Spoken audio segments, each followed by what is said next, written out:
안녕하십니까. 생성형 인공지능으로 동화책을 출판하는 방법을 여러분들께 소개시켜 드리려고 합니다. 저는 명문초등학교 교사 김종훈입니다. 이 그림은 이제 좀 식상한 그림이 되었을 것 같은데요. 콜로라도 주립박람회 미술대회에서 디지털 아트 부분에서 1위를 한 작품입니다. 스페이스 오페라 극장이라는 작품인데요. 1등상을 수상한 후에 밝혀진 사실은 이 작품은 생성형 인공지능으로 만들어진 작품이라는 것입니다. 당장 프롬프트만 잘 구성하면 지금 초등학생들도 바로 이런 퀄리티의 작품을 만들어낼 수 있습니다. 또 다른 예로 2023 소니 월드 포토그래피 어워드에서 크리에이트 부분 1위를 차지한 작품입니다. 세대가 다른 두 여성의 흑백 사진인데 이것도 예상하셨겠지만 생성형 인공지능으로 만들어진 작품. 보리스 엘닥센은 자신이 1등상을 수상할 것을 미리 알았는지는 몰라도 수상을 하자마자 바로 수상 거부를 하며 오히려 사진 촬영을 통해서 작품 사진을 뽑아내는 포토그래피가 아닌 프롬프트를 입력해서 이미지를 뽑아내는 프롬프트그래피라고 자신을 불러달라고 제안하기도 했습니다. 우리가 잘 알고 있는 명화 작품이죠. 진주 귀걸이를 한 소녀인데 생성형 인공지능의 도움으로 이렇게 이미지를 확장할 수 있습니다. 저도 비슷한 방법으로 제가 직접 해봤는데요. 저희가 잘 알고 있는 최후의 만찬 이미지 주변에다가 이렇게 댄싱 파티 간단한 프롬프트를 입력해서 이런 이미지를 뽑아봤고요. 좌측에는 딜리셔스 푸드 피플이라고 하는 프롬프트를 입력해서 이런 이미지를 뽑아내고 밑에는 박수치는 군중들 이라는 프롬프트를 입력해서 이런 파티 느낌을 만들어 봤습니다. 사람의 표정이 일그러진다든지 조금 어색한 부분도 있긴 있습니다만 식탁보의 패턴이라든지 창밖의 풍경이라든지 전체적으로 기존 이미지와 어울리게 잘 확장을 해주었고요. 사람이 나오지 않는 이런 풍경화 같은 경우는 더 확장이 자연스럽게 잘 이루어집니다. 저희가 잘 알고 있는 작품이죠. 이 작품을 제가 외연에 미래도시, UFO, 불꽃놀이 이런 키워드들을 입력을 해서 확장을 시켜보니 이렇게 이미지를 뽑아줬습니다. 실제 저희가 알고 있었던 이미지는 이 빨간 박스 안에 있던 이미지인데 이런 식으로 외연을 확장할 수 있는 것이죠. 제가 이런 아이디어가 있다고 하더라도 시각화를 하기 위해서는 더 많은 기술과 노력이 필요할 텐데 아이디어를 구현시킬 수 있는 프롬프트 몇 줄만으로도 이렇게 빠른 시간 내에 좋은 퀄리티의 시각화 작품을 뽑아낼 수 있습니다. 이 사람은 단 48시간 만에 챗GPT를 통해서 동화책 이야기를 만들고 미드저니를 통해서 동화책 이미지를 만들고 아마존에 업로드해서 판매까지 해낸 사람입니다. 당연히 이 사람의 직업은 동화책 작가는 아닙니다. 그래서 앨리스 앤 스파클이라는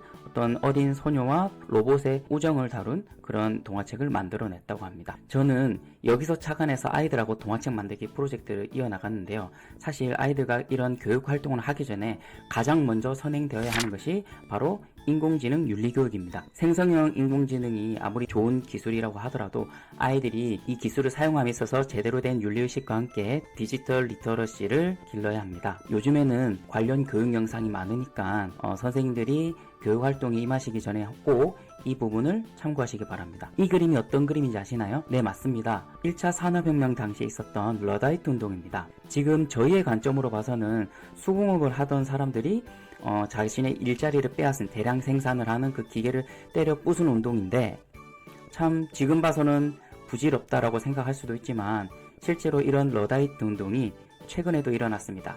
제2의 러다이트 운동이라고 하는데요. 생성형 인공지능의 발달 속도가 너무 빠르다 보니까 6개월간 개발을 멈추자는 그런 운동이 있었고 일론 머스크도 거기에 동의를 했었다고 합니다. 당연히 받아들여지진 않았고 생성형 인공지능 기술은 지금도 하루 1시간을 앞다퉈서 계속 발전을 하고 있는 중입니다.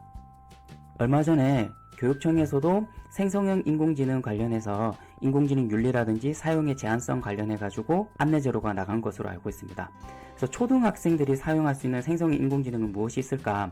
제가 실제로 캔바라든지 위튼, 수노 이런 곳에 직접 메일을 주고받으면서 확답을 받아서 정리한 표입니다. 한마디로 정리하면 초등학생들은 사용 가능한 게 위튼과 캔바밖에 없습니다. 위튼 같은 경우는 학부모 동의를 받아야 하고요.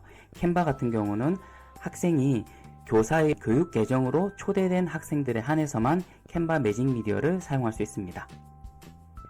교육 현장에서 노래를 만드는 수노 같은 플랫폼도 많이 사용하시는 걸로 알고 있는데 원칙적으로는 보호자 동의 여부 상관없이 사용 불가한 플랫폼입니다. 만약 순우를 사용하고 싶으시다면 아이들과 함께 프롬프트나 키워드를 같이 만드는 활동을 하고 마지막 노래를 생성하는 버튼은 교사가 직접 클릭을 한다면 그건 또 교육적으로 활용이 가능할 것 같습니다. 저는 생성형 인공지능 챗GPT가 세상에 나오기도 전부터 이런 곳에 좀 관심이 있어가지고 제가 부산 소프트웨어 교육지원센터에서 파견 근무를 했을 때 전체 시민 대상으로 했었던 행사의 포스터 중 일부입니다. 좌측 하단에 있는 여우와 어린 왕자의 뒷모습을 제가 그때 당시 달리 라고 하는 서비스를 이용해 가지고 생성한 이미지입니다. 저는 그래서 이런 최신 동향이라든지 기술 발달에 대해서 계속 관심을 가지고 실제로 우리 아이들 교육 현장에 어떻게 적용할 수 있을까 고민을 많이 했습니다. 그리고 최근에는 제가 직접 생성형 인공지능을 이용해서 책을 출판을 앞두고 있기도 합니다. 지금 보시고 있는 이 이미지들 모두 제가 생성형 인공지능으로 하나하나 생성을 해서 구성을 한 이미지들입니다. 책이 세상에 나오기 위해서는 작가도 필요하고 그림 작가도 필요하고 출판사도 필요합니다. 하지만 이 모든 과정을 생성형 인공지능의 도움을 받아서 한 사람이 모두 진행할 수 있게 되었습니다. 이것을 제가 23년도 영재원 집중기 때 처음 적용을 해보았거든요. 나의 꿈 동화책 출판하기라는 주제로 4시간 동안 아이들과 진행을 했었고요. 제가 영재 강사로도 8년째 활동 중인데 이 아이들이 영재구나라고 느낀 몇 안 되는 순간 중에 하나였는데 집중기를 4시간 동안 운영을 하는데 20명 학생 중에 단 한 명의 학생도 화장실을 한 번도 가지 않았어요. 그만큼 아주 몰입을 해가지고 잘 했고요. 새로운 기술에 대해서 이것을 적용을 해서 자신이 원하는 책이 나올 수 있도록 끝까지 몰입을 해서 집중하는 모습, 그리고 아이들의 학습 동기가 강화되고 흥미를 가지면서 몰입하는 모습이 감탄스러웠습니다. 이때 당시에 리튼을 이용해서 동화책 이야기를 구성을 했는데 보시는 것처럼 동화책을 구성하기 전에 동화책 제목, 동화책의 주제, 등장인물, 시간적, 공간적 배경, 이야기의 주요 사건에 대해서 미리 생각을 하고요. 최종적으로 내가 입력할 프롬프트에 대해서 구성을 한 다음에 이 활동이 이어졌습니다. 동화책 표지에 이렇게 전자책 형태로 볼 수 있는 QR코드를 박아 넣어가지고 이거를 포토 프린터로 뽑아서 나중에 산출물로 이렇게 전달을 해줬습니다. 아이들이 정말 뿌듯해하고 좋아했던 기억이 있고요. 이거를 저희 반에 들고 와서 실제로 AI 동화책 출판에도 열기도 했습니다. 저희 반 아이들의 작품이고요. 아이들이 직접 만들어낸 동화책을 같이 읽어보고 오프라인으로 출판회를 열어서 자신이 작가이기도 하고 독자이기도 하기 때문에 실제로 작가와의 대화 시간을 통해서 서로의 소통을 하고 작품에 대한 피드백을 주고받았습니다. 그래서 작품에 대해서 좀 더 깊이 있게 이해할 수 있었던 좋은 기회였던 것 같습니다. 이건 작년에 저희 반 아이들하고 했던 해양오염 방지 동화책 전시회 프로젝트 수업인데요. 가장 먼저 해양오염에 대해서 심각성을 깨달을 수 있는 어떤 뉴스 보도자료를 같이 보고 이것을 해결하기 위해서 동화책을 만들어 나갔습니다. 가장 먼저 해야 될 것은 동화책 이야기를 구성하는 것이고 동화책을 구성하는 총 20페이지를 페이지마다 어떻게 구성할지를 미리 구상하는 것이었습니다. 이렇게 동화책 구상을 모두 끝낸 뒤에야 캔바 매직 미디어를 통해서 동화책 사파 이미지를 같이 생성을 했고요. 캔바로 만들어진 자신의 동화책을 보기 전용 링크를 통해서 이렇게 온라인 출판회도 열었습니다. 네, 이게 실제로 아이들이 패들렛에 공유한 온라인 출판의 모습입니다. 이런 식으로 온라인으로도 동화책 전시회를 열 수 있고 아이들이 공유한 이 공개 보기 링크를 클릭하면 그 아이의 동화책 작품으로 바로 들어가서 볼 수 있도록 했습니다. 이런 식으로 온라인으로도 아이들의 작품을 공유를 하고 패들렛에는 이런 식으로 댓글을 통해서 서로 피드백을 주고받았습니다. 그리고 이런 프로젝트 수업을 할 때마다 느끼는 건 아이들이 서로 부족한 부분을 도와주면서 협업하는 모습을 프로젝트에서 쉽게 볼 수 있습니다.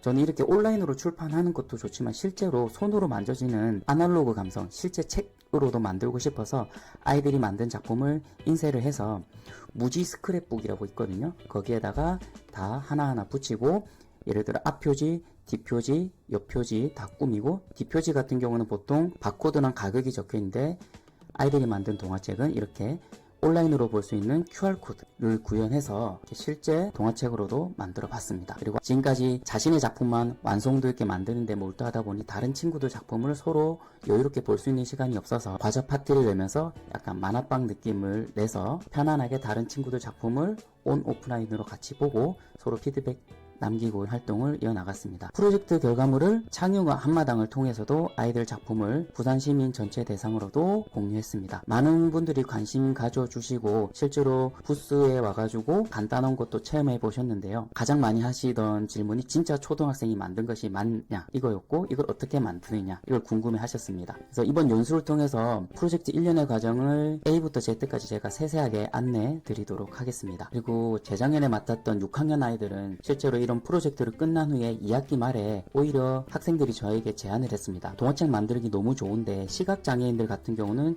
저희가 만든 동화책을 볼 수 없지 않느냐, 그래서 요즘 인공지능 목소리를 넣을 수 있다고 하는데 그걸 이용해서 오디오북을 만들어 보는 게 어떻겠냐라고 제안을 하기도 했어요.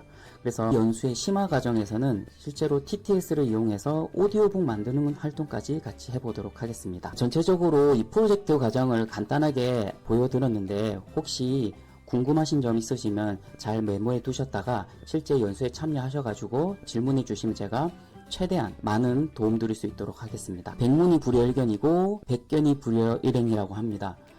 100번 듣는 것보다 한 번 보는 게 낫고 100번 보는 것보다 한 번 실천하는 게 더 좋겠죠. 구슬이 서말이라도 깨어야 보배. 거창한 게 아니어도 되니까 작은 것부터 아이들하고 한 번씩 수업에 적용해 보시면 분명히 변화되는 걸 관찰하실 수 있을 겁니다. 프로젝트 전반에 대해서 제가 좀 더 자세하게 안내한 영상이 있습니다. 제 유튜브 채널 쓰론 훈쌤 채널에 재생 목록에 보시면 훈쌤스 교실이라고 있는데요. 여기에 들어오시면 이렇게 생성형 AI로 초등학생과 동화책 만들기 꿀팁 대공개 라는 제목의 영상이 있습니다. 여기 보시면 프로젝트 전반에 대해서 제가 겪었던 시행착오와 함께 할 수 있는 방법을 비교적 자세하게 안내를 하고 있으니까 이것도 미리 참고해 보시면 좋을 것 같습니다. 실제 연수에서는 실습 위주로 기본과정, 심화과정을 같이 다룰 예정이니까 기대해 주시고 실제 연수에서 뵙도록 하겠습니다. 지금까지 명문초등학교 김종훈이었습니다. 감사합니다.